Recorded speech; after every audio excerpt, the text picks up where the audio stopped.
Mari kita sama-sama mau belajar kebenaran firman Tuhan, karena ini adalah akhir zaman di mana begitu banyak hal-hal pengajaran yang menyimpang dalam kebenaran. Mari kita sama-sama mau belajar firman Tuhan dalam kitab 1 Yohanes pasalnya yang kedua ayat 18 sampai yang ke-27. 1 Yohanes pasalnya yang kedua ayat yang ke-18 sampai yang ke-27. Semua sudah dapat? Saya akan bacakan buat kita semua begini firman Tuhan. Itu berikutnya Antikristus. Ayat 18. Anak-anakku, waktu ini adalah waktu yang terakhir, dan seperti yang telah kamu dengar, seorang antikristus akan datang, sehingga telah bangkit banyak antikristus. Itulah tandanya bahwa waktu itu benar-benar adalah waktu yang terakhir. Memang mereka berasal dari antara kita, tetapi mereka tidak sungguh-sungguh termasuk pada kita. Sebab jika mereka sungguh-sungguh termasuk pada kita, niscaya mereka tetap bersama-sama dengan kita. Tetapi hal itu terjadi supaya menjadi nyata bahwa tidak semua mereka sungguh-sungguh termasuk pada kita. Ayat 20. Tetapi kamu telah beroleh pengurapan dari Yang Kudus, dan yang demikian kamu semua mengetahuinya. Aku menuliskan kepadamu bukan karena kamu tidak mengetahui kebenaran, tetapi justru karena kamu mengetahuinya, dan karena kamu juga mengetahui bahwa tidak ada dusta yang berasal dari kebenaran. Ayat 22. Siapakah pendusta itu? Bukankah dia yang menyangkal bahwa Yesus adalah Kristus? Dia itu adalah antikristus, yaitu dia yang menyangkal baik Bapa maupun Anak. Ayat 23. Sebab barang siapa menyangkal Anak, ia juga tidak memiliki Bapa. Barang siapa mengaku Anak, ia juga memiliki Bapa. Dan kamu, apa yang telah kamu dengar dari mulanya, itu harus tetap tinggal di dalam kamu. Jika apa yang telah kamu dengar dari mulanya itu tetap tinggal di dalam kamu, maka kamu akan tetap tinggal di dalam Anak dan di dalam Bapa. Ayat 25. Dan inilah janji yang telah dijanjikannya sendiri kepada kita, yaitu hidup yang kekal. Ayat 26. Semua itu kutulis kepadamu, yaitu mengenai orang-orang yang berusaha menyesatkan kamu. Ayat 27. Sebab di dalam diri kamu tetap ada pengurapan yang telah kamu terima daripadanya, karena itu tidak perlu kamu diajari oleh orang lain, tetapi bagaimana pengurapan yang mengajar kamu tentang segala sesuatu, dan pengajarnya itu benar, tidak dusta, dan sebagaimana ia dahulu telah mengajar kamu, demikianlah hendaknya kamu tetap tinggal di dalam Dia. Haleluya. Saya memberi tema pada hari ini adalah pengurapan Tuhan. Pengurapan orang percaya diterima dari Kristus, yaitu Roh Kudus. Setiap kehidupan kita harus dipenuhi Roh Kudus. Amin. Karena tanpa Roh Kudus, dengan kekuatan manusia, kita tidak mampu menjalani iman kita. Saya katakan, dengan kekuatan pribadi manusia, kita tidak mampu melakukan apa yang Tuhan kehendaki. Roh Kudus yang memampukan kita. Tetapi menjadi suatu hal yang menarik ketika saya mendapatkan ayat ini saat saya menyendiri. Saya katakan dengan istri di saat kecelakaan tunggal, saya bilang, saya mau ke kantor aja deh. Saya mau menyendiri. Saya renungkan, Tuhan, apa ya yang mau Engkau saya sampaikan? Dan lagi dalam pergumulan saya, Tuhan nyampaikan begini, pengurapan. Karena banyak orang memiliki paradigma kalau pengurapan, orang yang dipakai luar biasa itu harus sangat diberkati. Fenomena hari-hari ini di kota-kota, banyak hal patokan setiap orang yang dipakai Tuhan adalah sangat diberkati. Bahkan mana yang salah kalau nggak diberkati? Katanya nggak banyak doa. Saya mau bertanya, seringkali ketika dalam hidup saya, di saat berdoa seringkali saya bertanya pada Tuhan, Tuhan, kalau seandainya paradigma itu benar, bagaimana hamba-hamba Tuhan yang ada di pelosok-pelosok?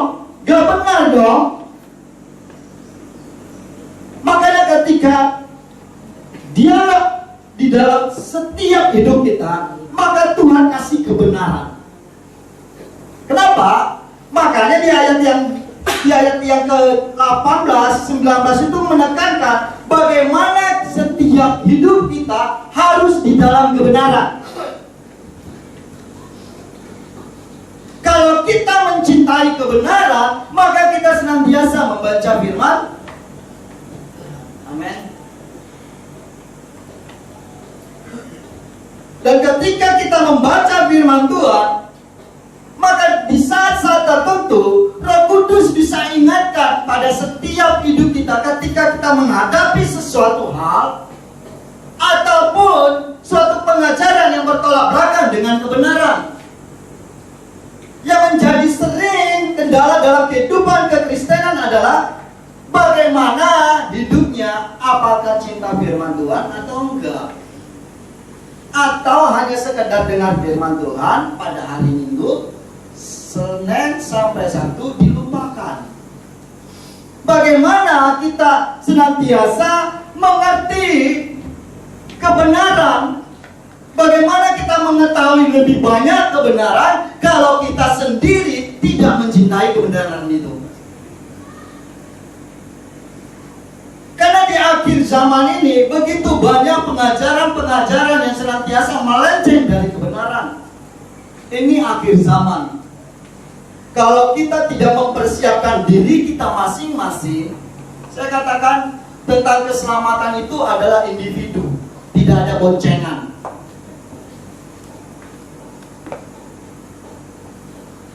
Menjadi tanggung jawab kita di saat di bumi ini, bagaimana setiap orang mendengar kabar baik dan menerima keselamatan. Urusan selamat atau tidak itu hak mutlaknya Tuhan. Amin. Saya katakan itu hak mutlaknya Tuhan. Tapi yang pasti bagian kita adalah beritakan firman. Jadi saksi Kristus. Amin. Jadi saksi Kristus. Inilah mengapa dikatakan di ayat 18, anak-anakku, ini adalah suatu peringatan kepada seorang anak rohani yang begitu disayangi untuk dalam kehidupan kita hari-hari ini, di mana setiap hidup kita senantiasa diingatkan adalah di mana waktu yang terakhir. Ini adalah waktu yang terakhir. Hidup kita lebih sungguh-sungguh lagi. Hidup kita semakin dekat dengan Tuhan. Hidup kita senantiasa lebih dalam kebenaran Tuhan.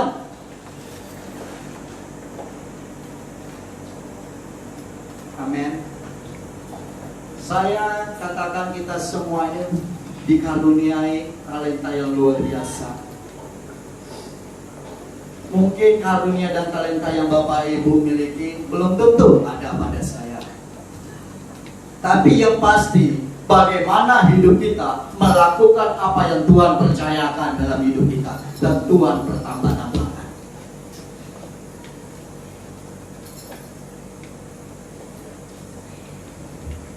Selanjutnya dikatakan begini.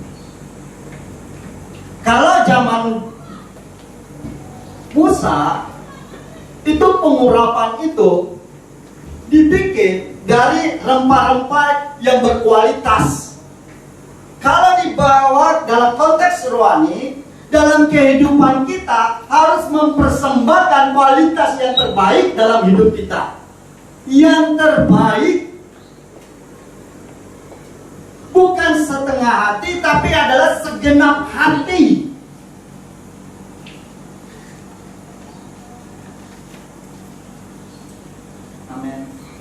Segenap hati.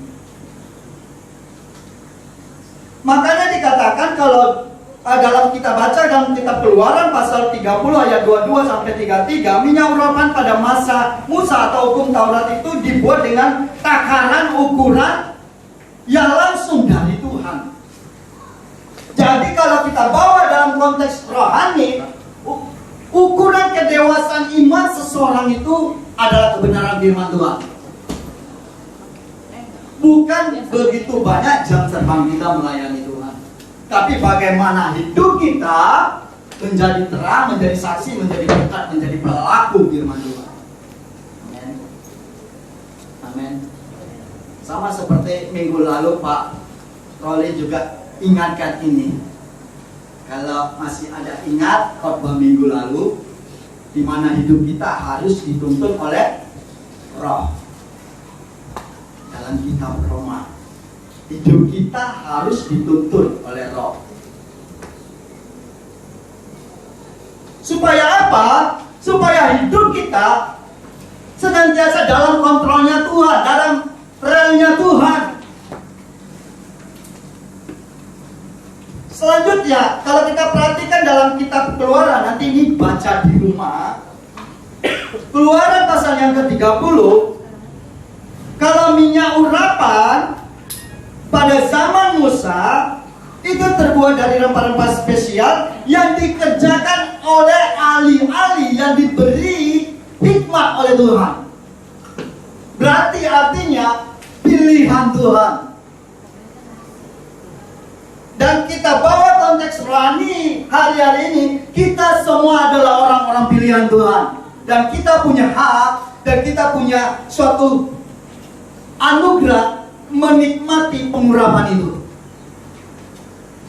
Yang selanjutnya, kalau di dalam kitab Keluaran pasal 30 ayat 22 sampai 33 dikatakan gini, kalau zaman dulu pengurapan itu hanya khusus buat imam dan raja.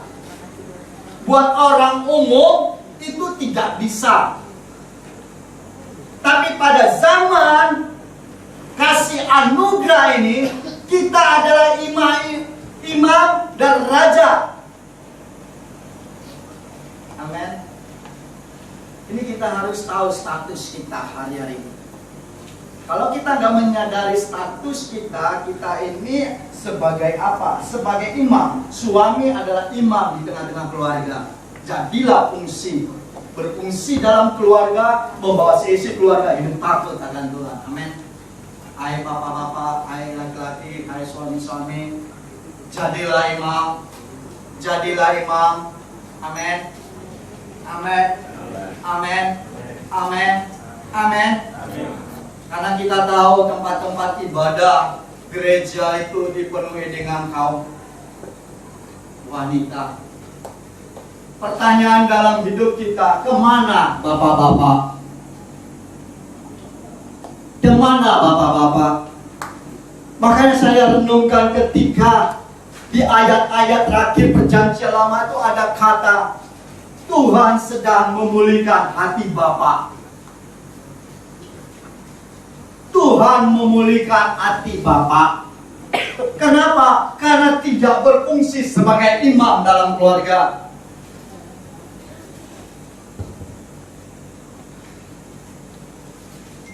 Kita sebagai laki-laki harus memiliki tanggung jawab bahwa saya adalah sebagai imam yang membawa si keluarga saya hidup takut akan Tuhan. Amin. Halo, bapak-bapak. Ini kalau bapak-bapak makin bentuk-bentuknya. Saya lihat wajah bapak-bapak merasa bersalah ke gimana nih. Kita harus menyadari kita adalah imam. Membawa sesi keluarga kita hidup takut akan Tuhan. Saya tekankan sekali lagi, Tuhan menginginkan setiap kita, hai suami-suami, berfungsilah sebagai imam dalam rumah tangga.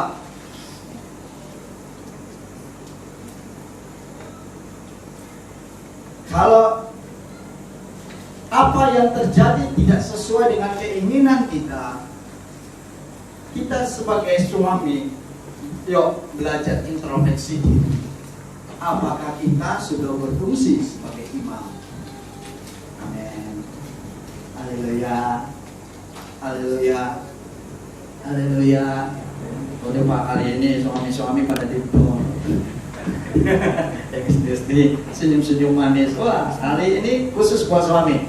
No, tapi saya mau berbagi kebenaran Tuhan.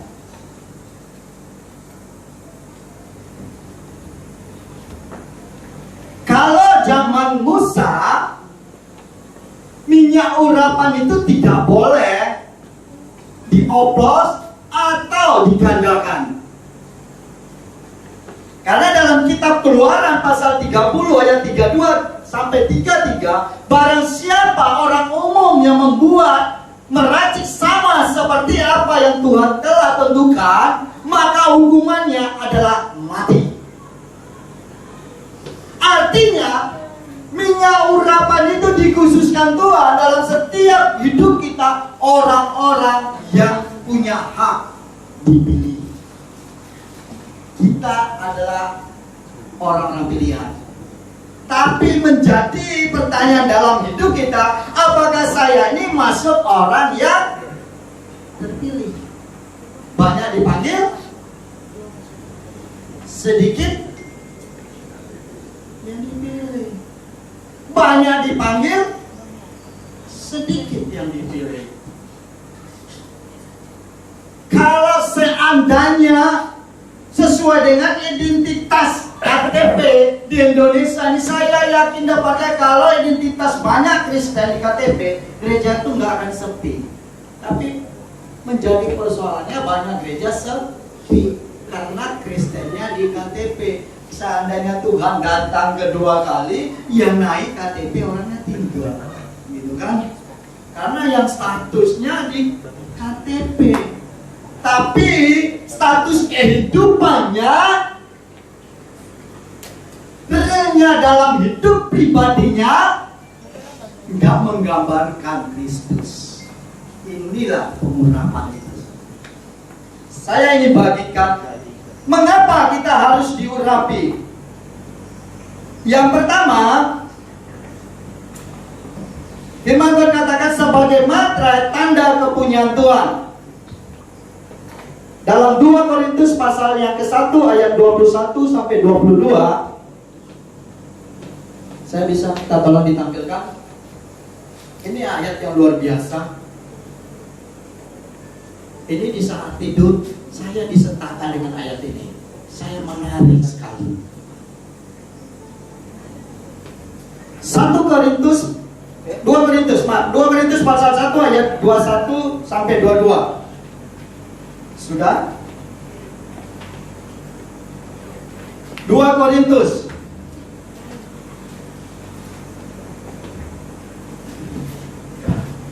Saya baca buat kita semua. Perhatikan dan teliti kata-kata firman Tuhan ini. Perhatikan dan teliti kata-kata firman Tuhan. Ada hal yang luar biasa, saya katakan. 2 Korintus pasal 1 ayat 21 sampai 22. Dia katakan begini, ayat 21, sebab Dia yang telah meneguhkan kami bersama-sama dengan kamu di dalam Kristus adalah Allah yang telah mengurapi dan itu memateraikan tanda miliknya atas.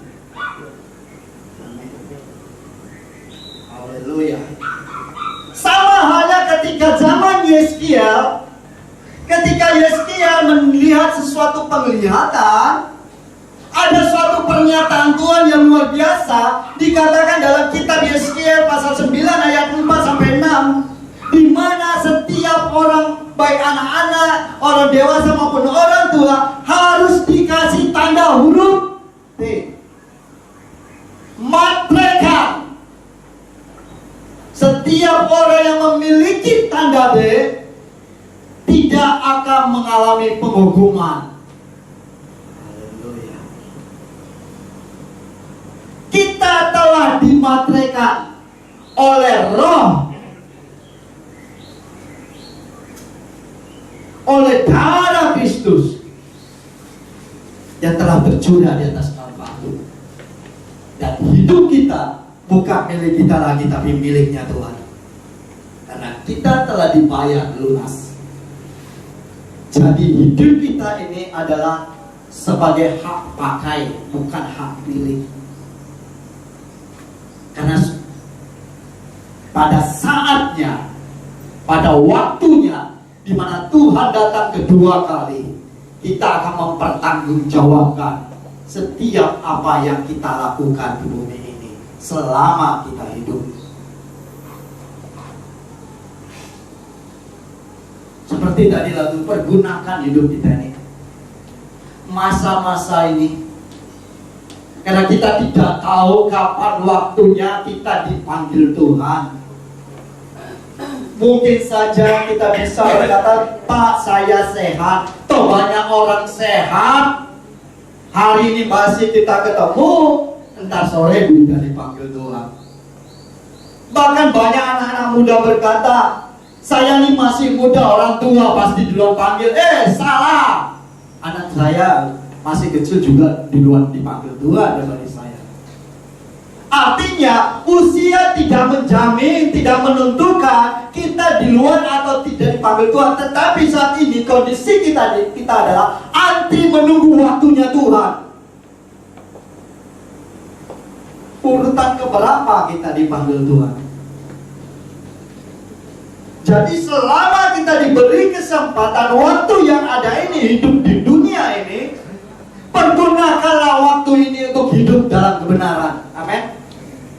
Pergunakan waktu ini untuk hidup dalam kebenaran. Maka firman Tuhan dalam kitab 1 Yohanes tadi katakan, kamu telah mengetahui kebenaran.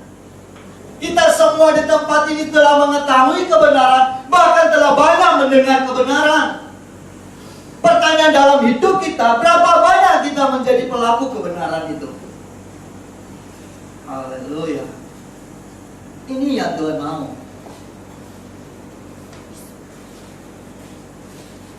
Jadilah pelaku-pelaku firman. Amin. Kemarin saya kecelakaan tunggal karena menghilangkan sesuatu mama, gitu kan. Tadi saya cerita dengan Pak Frans. Kak Mama ini kan luar biasa kalau bawa motor, tapi sini enggak, gitu. Lampu set ke kanan, dia masuk ke kiri. Kita yang terkejut ngerem dada, gitu kan. Tapi menjadi Tuhan ajar gini buat saya. Polisi tahu ini salah, menerobos. Tapi saya hanya bilang, Pak, saya maafkan dia, biarin aja lepas. Tahu nggak apa-apa saya, walaupun saya dirugikan, fisik, lecet, gitu kan, motor dosa. Tapi saya hanya belajar. Saya katakan saya mau belajar. Hidup belajar. Mengampuni orang itu indah.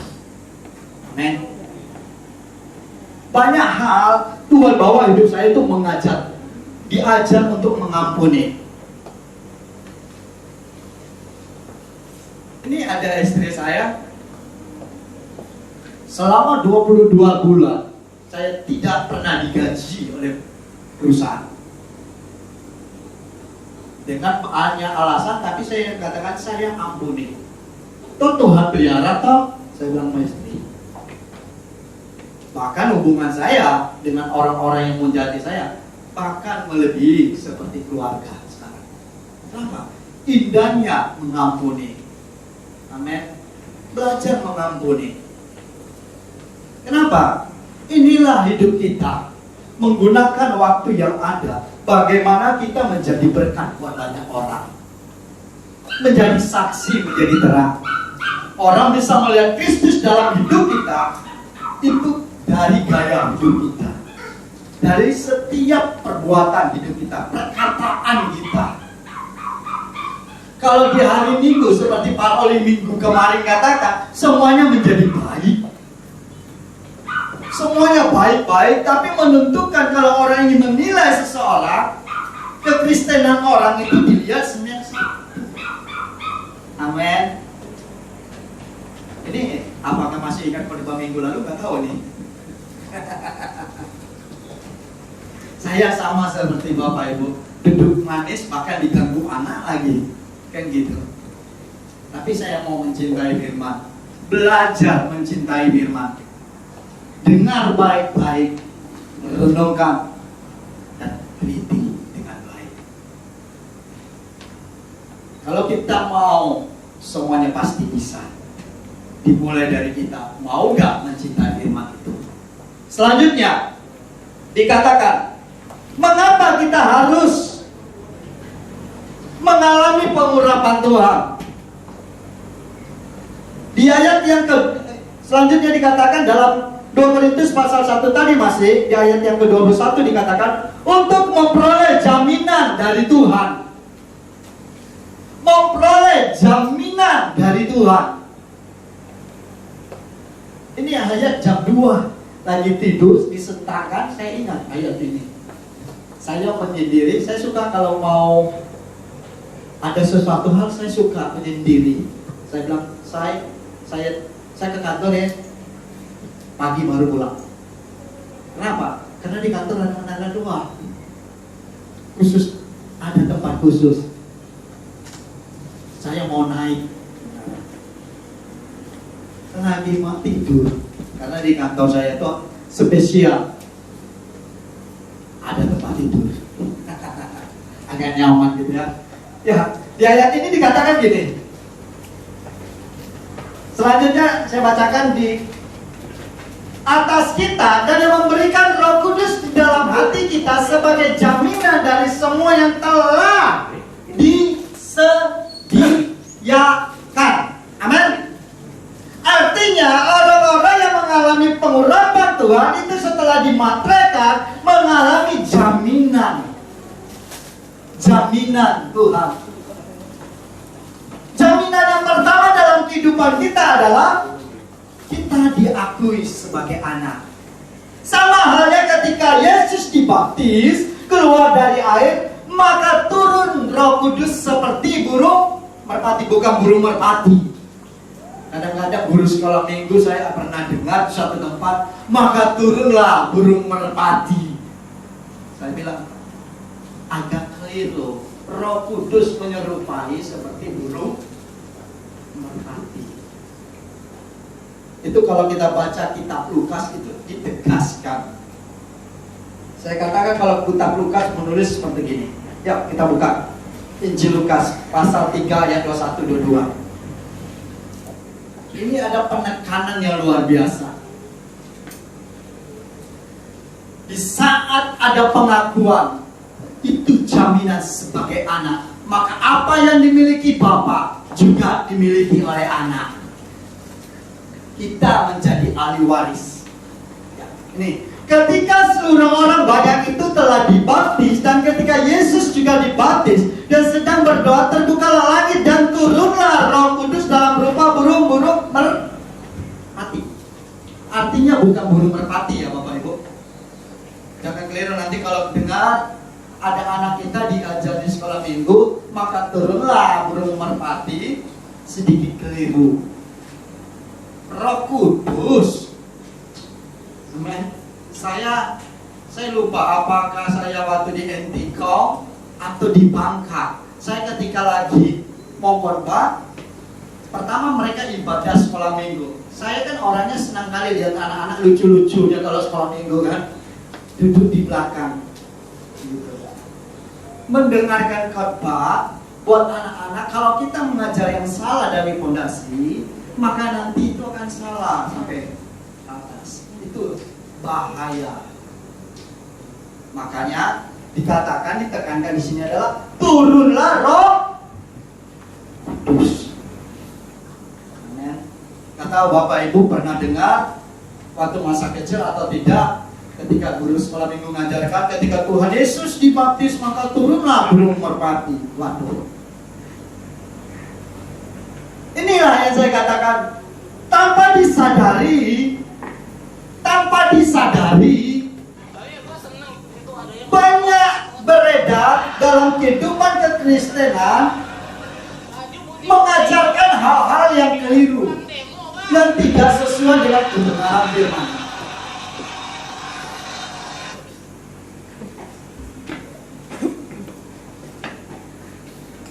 Oleh karena itu kita harus senantiasa mengalami pengurapan Tuhan, dipenuhi Roh Kudus. Selanjutnya dikatakan begini, mengapa kita harus diurapi Tuhan?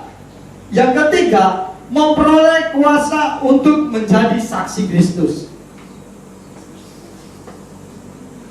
memperoleh kuasa untuk menjadi saksi Kristus. Kalau minggu lalu ini sudah dijelaskan oleh Pak Roli. Memperoleh kuasa untuk menjadi saksi Kristus. Dalam Kisah Rasul pasal 1 ayat 8. Kalau Roh Kudus turun ke atas kamu, kamu akan menjadi saksiku di Yerusalem, Yudea, sama. Artinya dalam kehidupan kita menjadi saksi pertama-tama dalam rumah tangga, dalam lingkungan kita di mana kita berada. Jadilah saksi. Amin. Jadilah saksi Kristus. Lewat apa? Lewat gaya hidup kita yang mencerminkan Kristus. Karena dikatakan kalau kita teliti dengan baik-baik, kalau di dalam 1 Yohanes tadi dengan jelas dikatakan begini. Ayatnya yang ke-19, memang mereka berasal dari antara kita, tetapi mereka tidak sungguh-sungguh termasuk pada kita. Artinya orang hidup yang tidak sungguh-sungguh di dalam Tuhan itu sangat mudah. Saya katakan sangat mudah. Sangat mudah untuk dilencengkan, disesatkan, tidak sungguh-sungguh. Bahkan Alkitab mencatat antikris itu ada, muncul dari tengah-tengah kita. Bahkan Alkitab mencatat dengan tegas, dia ada bersama-sama dengan kita. Bukan berarti di sini, semua di sini tidak ada antikris. Amin. Dalam nama Yesus kita tolak. Nanti dipikir Pak Andri bilang di tengah-tengah kita siapa nih? Kagak. Di sini adalah orang-orang yang hidup dalam kebenaran. Kita semua adalah orang-orang hidup dalam kebenaran, yang hidup sungguh-sungguh. Perhatikan teliti dengan baik-baik ayat yang 19 ini. Bukan bicara tentang orang yang dari luar, tapi bicara dari dalam. Kenapa? Mereka tahu kebenaran tetapi tidak melakukan, tidak hidup dengan sungguh-sungguh dalam kebenaran itu. Tapi kita adalah orang-orang yang diurapi Tuhan, maka hidup kita akan sungguh-sungguh dalam kebenaran firman Tuhan. Berpegang teguh pada firman Tuhan. Karena kebenaran sejati itu adalah Kristus. Karena dialah juru selamat hidup kita. Setiap hidup kita telah ditebus oleh darahnya.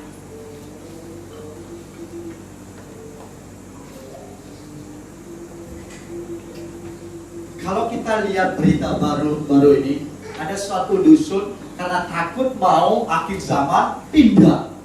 Sudah mungkin dengar ya, lagi heboh nih. Kenapa? Takut. Kenapa? Takut karena nggak berpegang pada kebenaran. Kalau berpegang pada kebenaran, tidak perlu dikatakan hari ini mau kiamat. Kita sudah siap, mau datang hari ini, mau besok, mau malam, kita ini sudah standby. Amin. Kita akan berkata, ini aku Tuhan. Manusia itu suka senantiasa berdoa, ingin umur panjang, ingin masuk surga. Kalau sekarang mau masuk surga, di luar apa? Masih hidup atau mau mati?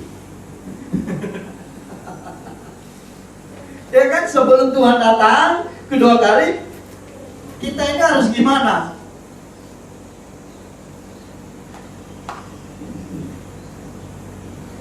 Kadang-kadang saya sambil guyon dengan teman, sama pelayan saya katakan, kamu rindu dengan surga ya? Sama kita. Tapi yang pastinya saya menunggu waktunya. Kalau kamu lagi kangen-kangen sekarang, udah doain aja, Tuhan panggil saya hari ini biar cepat. Ini kalau dengan teman suka guyon. Sambil guyon dia bilang gini, iya, istri saya masih muda, sayang. Kenapa? Karena manusia itu takut.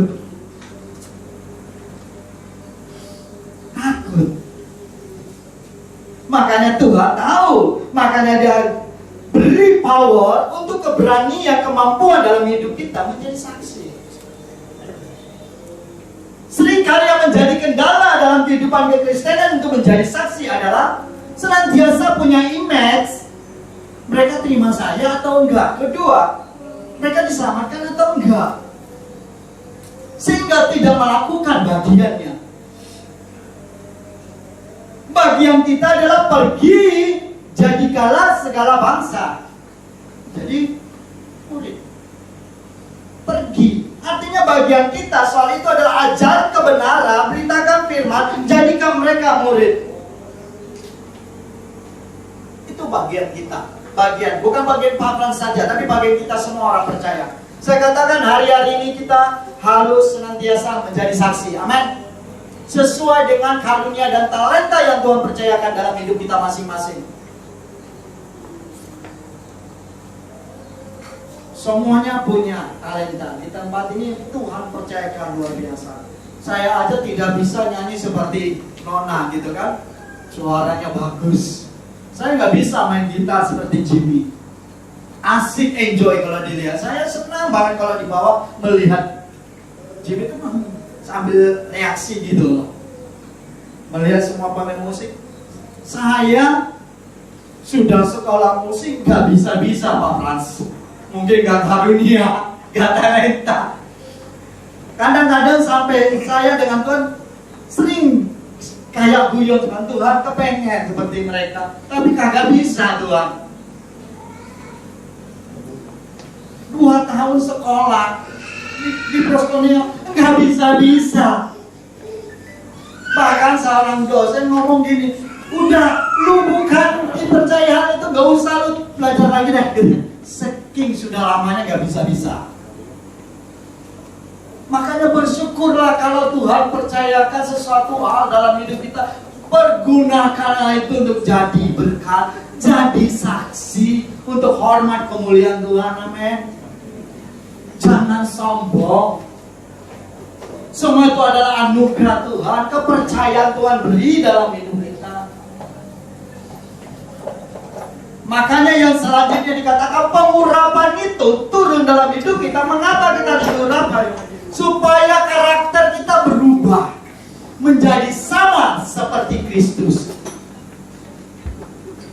Orang yang diurapi Tuhan akan memiliki pancaran karakter Kristus. Ini yang paling penting. Untuk bertahan di puncak atas itu dibutuhkan karakter. Saya katakan dibutuhkan karakter.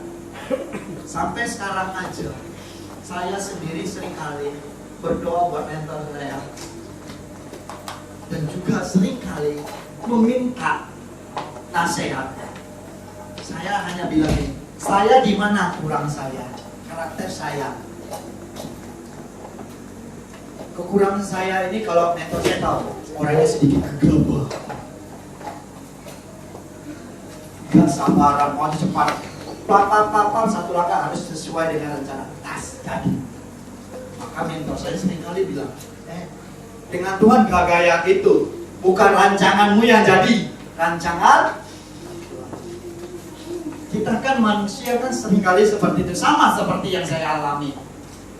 Saya seringkali ditegur seorang mentor saya, seorang bapak rohani saya, seringkali ditegur hanya satu hal itu, sabaran jadi orang.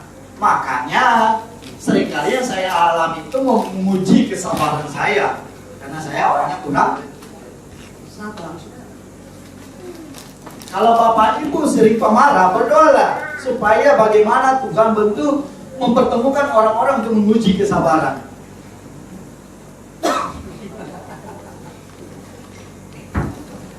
Kalau mentor saya berdoa begini, dalam nama Yesus ya dipertemukan dengan orang-orang yang bikin gondok selalu, supaya dia makin sabar. Saya kadang-kadang pikir, kok tega banget. Tapi ketika saya renungkan semakin hari, sering bertemu dengan orang-orang yang bikin gondok, hati saya semakin sabar. Semakin sabar, semakin sabar, semakin sadar. Belajar sabar terus. Ini yang paling penting. Pengurapan Tuhan bicara tentang bagaimana karakter kita diubahkan sama seperti Kristus. Makanya dikatakan di dalam 1 Yohanes pasal yang ke-27 tadi dikatakan, supaya hidup kita tetap berpegang pada kebenaran itu. Amin. Hidup kita tetap pada kebenaran. Maka kita menghasilkan buah-buah roh itu. Kita semakin hari berbuah-buah. Seperti khotbah minggu lalu, kita terus menghasilkan buah-buah roh. Amin. Mau siap, mau diurapi Tuhan? Minta terus pengurapan Tuhan. Biarlah karakter kita sama seperti Kristus. Dan hidup kita tetap dalam firman Tuhan. Tuhan Yesus